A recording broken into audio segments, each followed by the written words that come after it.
In this video, we're going to learn about the MAD, which stands for mean absolute deviation. Make sure to write down our vocabulary word. The MAD is the average distance away from the mean. It is a measure of spread, just like range or the IQR. So why do we need the MAD? We already have a way to measure spread for data using the range. And so why would we need something else? To start that off, I want you to go ahead and find the mean and the range of each of these data sets. They're clearly not the same data set. They look very different. So find the mean and range of each one, and let's figure out how they're different. Pause now and do it. Remember, if you need to check back in your notes to remember how to do mean and range, do so.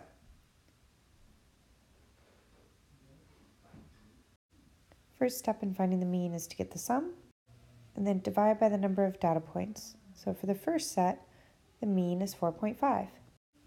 And the range is the maximum minus the minimum, which here is 5. So we have a mean of 4.5 and a range of 5. On the second set, there's also a sum of 27. And since there are 6 data points, that means that the mean is also the same. And the minimum and the maximum are the same, which means that the range is the same. So using the tools that we already know, these two data sets look really similar, but by looking at them, I can tell that they're not the same. So I'm just going to make a little line plot so that we can see just how much they're not the same. So by looking at the data and looking at those line plots, we can really see that the second one is way more spread out, right? There's this big gap in between. Whereas in the first one, more of the data, it has more symmetry. It's more clustered. There's less variability. And so we need a measure of center that's going to let us see that. So we have less variability. And the measure of center that's going to let us see that, even though the range is the same and the mean is the same, is called the MAD. So now we're going to find the MAD for each data set, and we're going to do this together.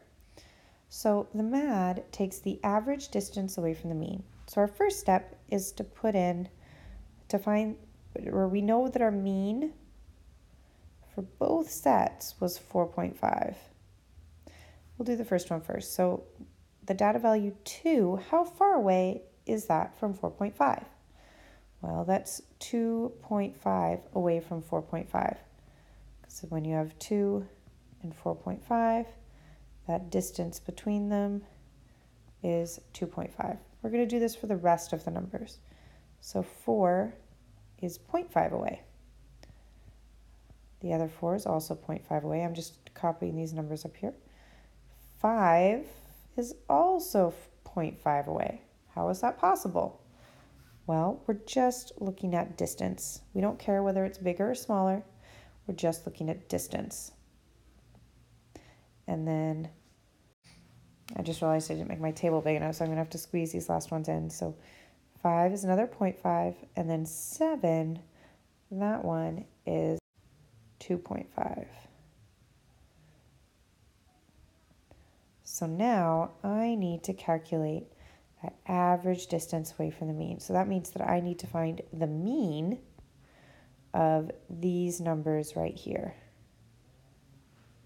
So first I have to find the sum of all the values, all the means, or all the distances from the mean, which is 7. And then I divide that by how many data values there are, which is 6, which gives me 1.67 approximately, or about 1.2. So that means that each of the values in the data set are an average of 1.2 away from the mean. So that's not very much. Let's try it for the second one. So the mean here was the same. The mean was still 4.5,